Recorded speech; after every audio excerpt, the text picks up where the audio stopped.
invite you to discuss the question.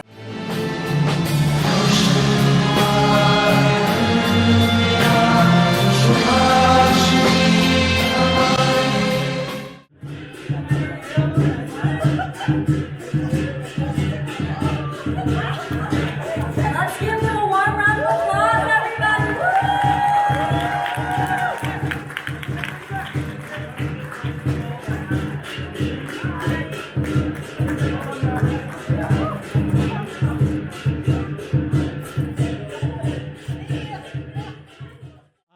As many of you know, when you walked in, you had buttons and you saw on the tables the 4 priorities of this office.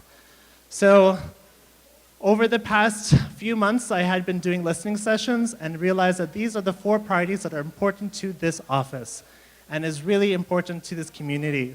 So economic visibility, economic vitality, that looks like supporting our entrepreneurs in the city of Albuquerque, making sure that people understand how to get the resources to access capital and how to have resources and links within the economic department.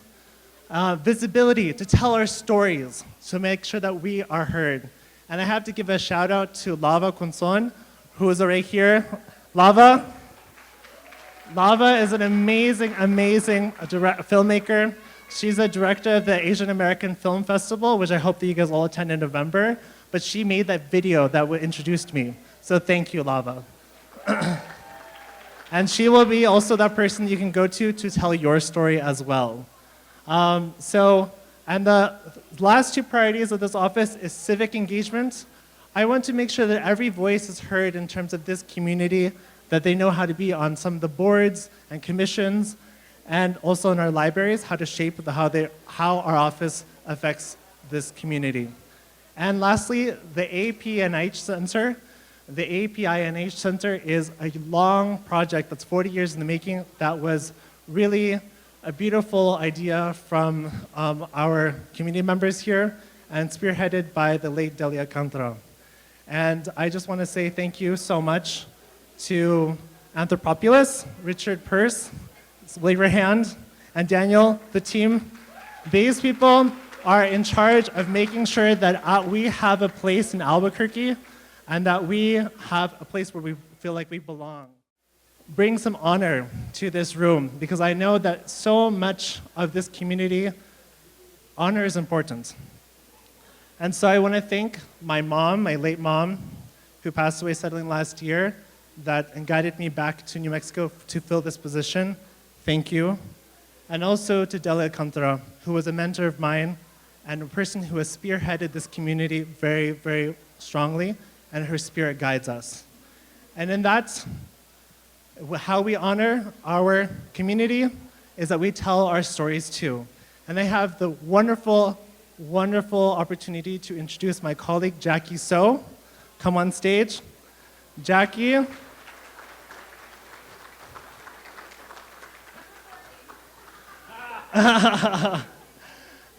Jackie is going to unveil some of our greatest projects here at the office.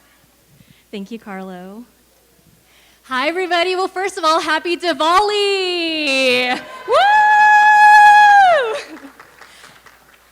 I am so grateful for Carlo to be our first ever inaugural liaison. I think when you're in the community and from the community, we all understand what a big deal this is. Conditions of well-being for our community are not as straightforward as, tracking someone's ability to build savings, right? That is a component. Financial security is a very important piece, but it's about visibility, and it's about building belonging, because with visibility and building belonging, we have capacity building, and we form coalitions, and we have bargaining power, right? And so because knowledge leaves with people, too. So how can you help honor the past, the present, and then also build for the future, and help the things that we wish we would have known in the past, which is why it's very exciting that we have launched our first ever issue of Honor Magazine. Beautiful, beautiful cover art by Zara Marwan, who you all met. And so this is one of many, because for us in building visibility and building lasting power and really honoring the past, the present, and future, it's about doing things more than just one time. This isn't about one event. This is really about building things together. So we have our first issue out. Scan this QR code. Please sign up for it. We will send it out with updates from the event. Very important is that we feature stories from our community. We feature stories from partners also beyond Albuquerque, because we don't live in a silo, and so the work we do to build a better future is all of us. And also have to give a really, really big shout out to Family Tea House, which is across from UNM. What they have done is everybody who goes to Family Tea House for their delicious boba or food, if you show them that you're subscribed to the magazine, they will give you 15% off of your order. So support the businesses. We have a lot of people here in this room who are featured in our first issue. And we didn't do this alone. A lot of thanks to our departments, a lot of thanks to economic development, a lot of thanks to the Department of Technology Innovation for really being our partners in growing this together. Thank you so much.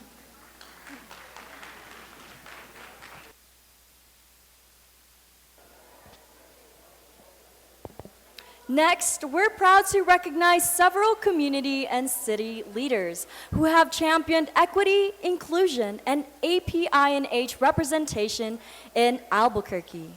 Awards are being presented to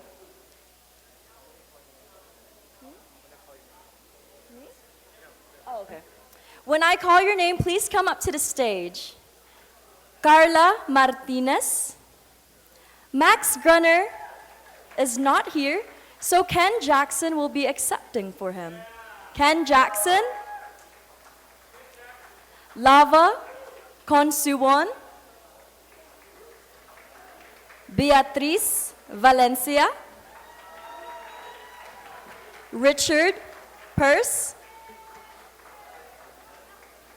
Mayor Tim Keller. I know. Kay Boncua. Dr. Nina Cooper. Lan Sana. Sachi Watase. And Crystal Ciarza Moon. You each will receive a signed print of Zara Marwan's Threads of Belonging. Let's give them a round of applause, please.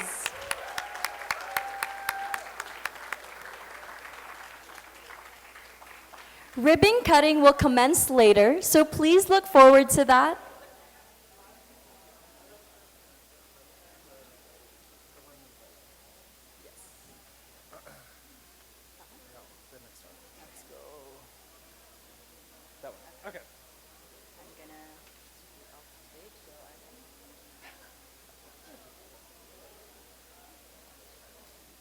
Awesome. Thank you guys so much for your support of this office. It is impossible to do this without you.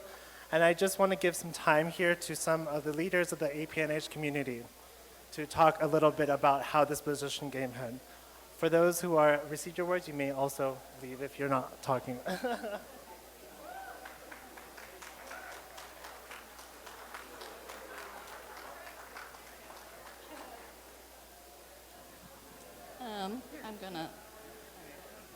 Hello, my name is Lan Sena. Thank you. I am the former city councilor for Albuquerque, the first ever Asian American citywide politics. Thank you. I wanted to talk today about the creation of this office and some of the history behind it. Carlo mentioned Delhi, and I know that there are a lot of elders also in this room that have been pushing for this office for decades. I remember when I first spoke at City Council when I was 14, when Martin Heinrich was actually a city councilor and Eric Riego was on council as well. But back long before, when Asian American Association actually held the Asian American Festival in Civic Plaza to actually shame City Hall because we continue to advocate for visibility and really connection to the City Hall that constantly did not respond to our APINH community and our needs. And that was back in the 90s. Then when growing up, just being with my father, who's also here, we continued to push for that visibility and connection to the city, and we were constantly getting pushback. Even when I was on city council and advocating for the office of APINH, I was still met with much resistance. It wasn't until our community really faced many tragedies and we lost many community members that we continue to advocate. And really, it's through the four of us. I know that many of you all know the Three Sisters brand. I want to advocate for the Four Sisters brand, that we amplified our community voices and demanded City Hall to come forward and invest in this office. We were constantly told, well, there's the Office of Immigrant and Refugee Affairs. But I knew that that was not sufficient to meet our needs. I knew that even through the pandemic, we were not getting language accessible or appropriate resources that met our community needs. It was through the Asian Business Collaborative, it was through New Mexico Asian Family Center, and leaders throughout the community who demanded, again, that we need our resources that meet our cultural needs. So I'm really grateful for all of our community. It's through all of you who had this persistence, this rebellious hope, that we needed more. We needed more representation. We needed more connection to the city to meet our needs as a community. So I want to say thank you all to you, that this office belongs to you. It's through this persistence of decades. But also on top of that, and I want to highlight Anthropopoulos and Richard, who's here as well, that continue to work with us to also push for an Asian American community center.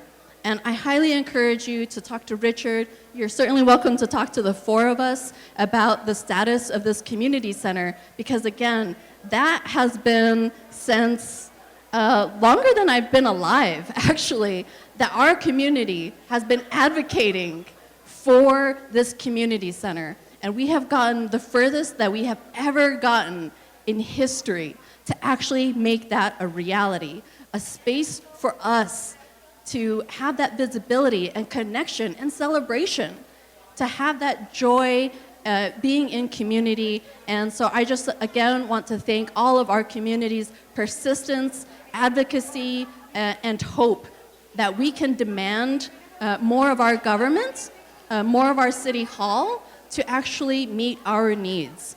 And thank you for your persistence and your hope. And again, thank you to really the sisterhood that continues to amplify our community voices, and to Carlo as well for continuing to connect us, our community, to City Hall, to continue that demand, continue that persistence, and to say that, you know, it's not just about belonging, because we've been here for decades. It's also not just about recognizing of why our population has not met that same need, right? To talk about the Alien Exclusion Act, to talk about the Alien Land Act that was not repealed until 2006 from our state constitution, which prohibited Asian Americans from living and owning property.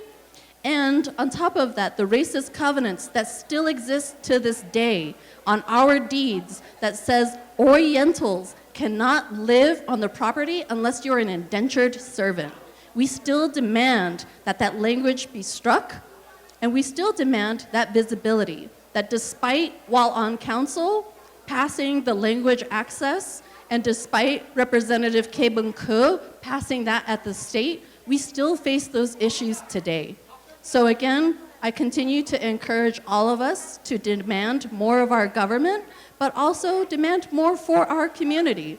Again, I just want to thank you all for coming to launch this office, and again, hope that you continue to fight with us for that investment for the community center, and really encourage you all to participate in that. So thank you again.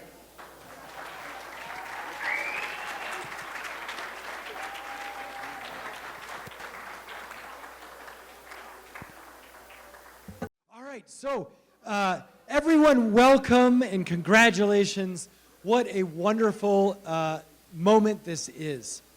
And I say moment because this is a real moment for the Asian American community in our city.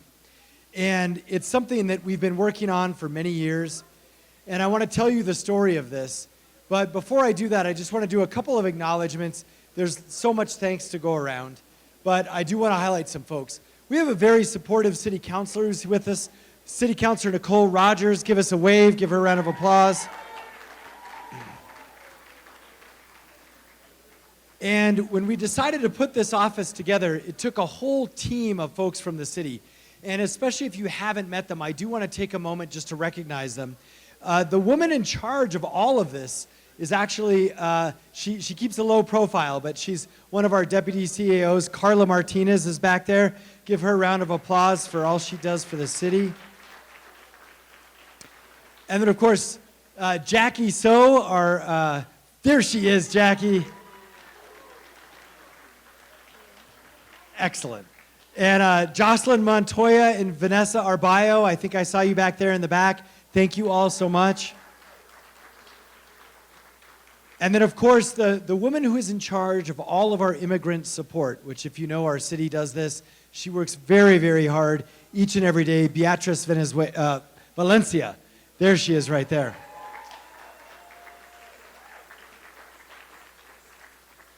And we also have our Deputy Director of Equity and Inclusion, Dylan Shahey. He's got the cool maroon suit. And then the woman in charge of all our liaison offices, Dr. Nina Cooper.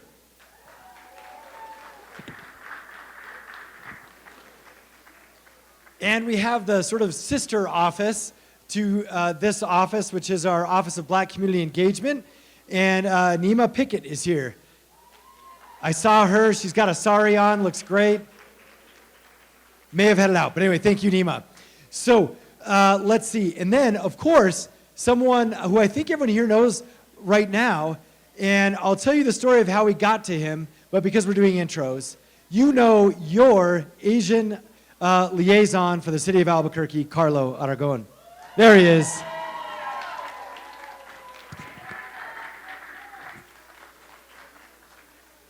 So I just want to reflect for a moment a little bit on this journey. And first and foremost, I just want to say to everyone in the Asian community, thank you for not giving up on the city of Albuquerque. I know for decades, often your voice was not heard. There was no formal connection. And I know that because, as some of you know, when I was born and raised here, but I left and I lived in Asia, Cambodia specifically, for like 3 years. And then, I mean, look at that. The Khmer shoutouts. There's 2 of us. Woo! So when I came back home, I actually kind of had weirdly like reverse culture shock. I felt like I didn't belong in Albuquerque and I didn't fit in, which is, I know, ridiculous to say, but you know, it's just how I felt. And but the first thing I did is I got involved with the local Asian community. And a lot of folks, some of you are here for that. Some of them have passed away because this was 20 years ago. But the Asian community, in a wonderful way, kind of adopted me in a time, I was in my mid-20s. And so I got really involved. I was on the Asian American Association board, helped a woman named Delia Alcantara with the Asian Family Center. And eventually, what I learned was the vibrant, awesome history of the Asian American community here. And so I tried to never forget that. And that's why in the state legislature, we did the first Asian American Day ever. That was probably about 14 years ago, and now it's been continued every year since. It's also why we renamed the Southeast Heights portion the International District. These were all suggestions that came from the Asian American Association in that era, and also from other immigrant communities. So, lo and behold, the city had almost no connection to the community, no formal way to make sure that not only we celebrate, but that also we problem solve. And that's when we fast forward to really right after COVID or around COVID. I remember I was grateful to appoint Lansana as the first Asian city councilor. I know she's here. There she is. Ever, sadly, but ever. She was the first one ever, and hopefully there will be more soon. But what her and I cooked up is like, look, we should formalize this.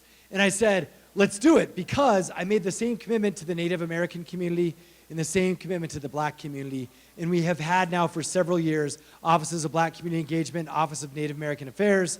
And so the last group that we owed that to, that institutional connection, that formal representation at the city, was this office for Asian Americans in Albuquerque. And so that's what we celebrate today. Finally, that is the case, and I hope we'll have that connection going forward for many, many years. And I know with the leadership in place that I just introduced, especially Carlo. By the way, one delay was finding Carlo. But, you know, he was in Japan or Singapore or somewhere, and moment of weakness, he's like, I'm moving back home. And we were like, be our Asian American liaison. And he said yes. So that was also very important. So another round of applause for him.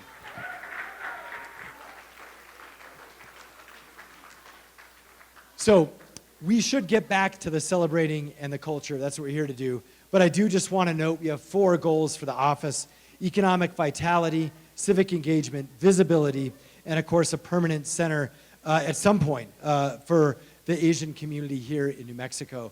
And that's another, I will not bore you with my 20-year journey on that story. There's still money that I gave to the Asian Center that is like 20 years old that we're still trying to spend. But we're not going to give up. And I know, is Crystal here?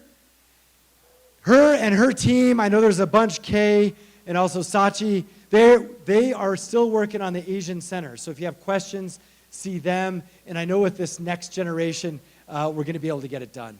So with that, I'm just going to say thank you so much for demonstrating the strength that Albuquerque has because of our diversity. And that is not just the sort of tricultural myth. It's all our diversity, including our vibrant Asian communities that we all know and appreciate today. But now, hopefully, with the help of this office, the rest of the city will also know and appreciate you every day. Thank you so much.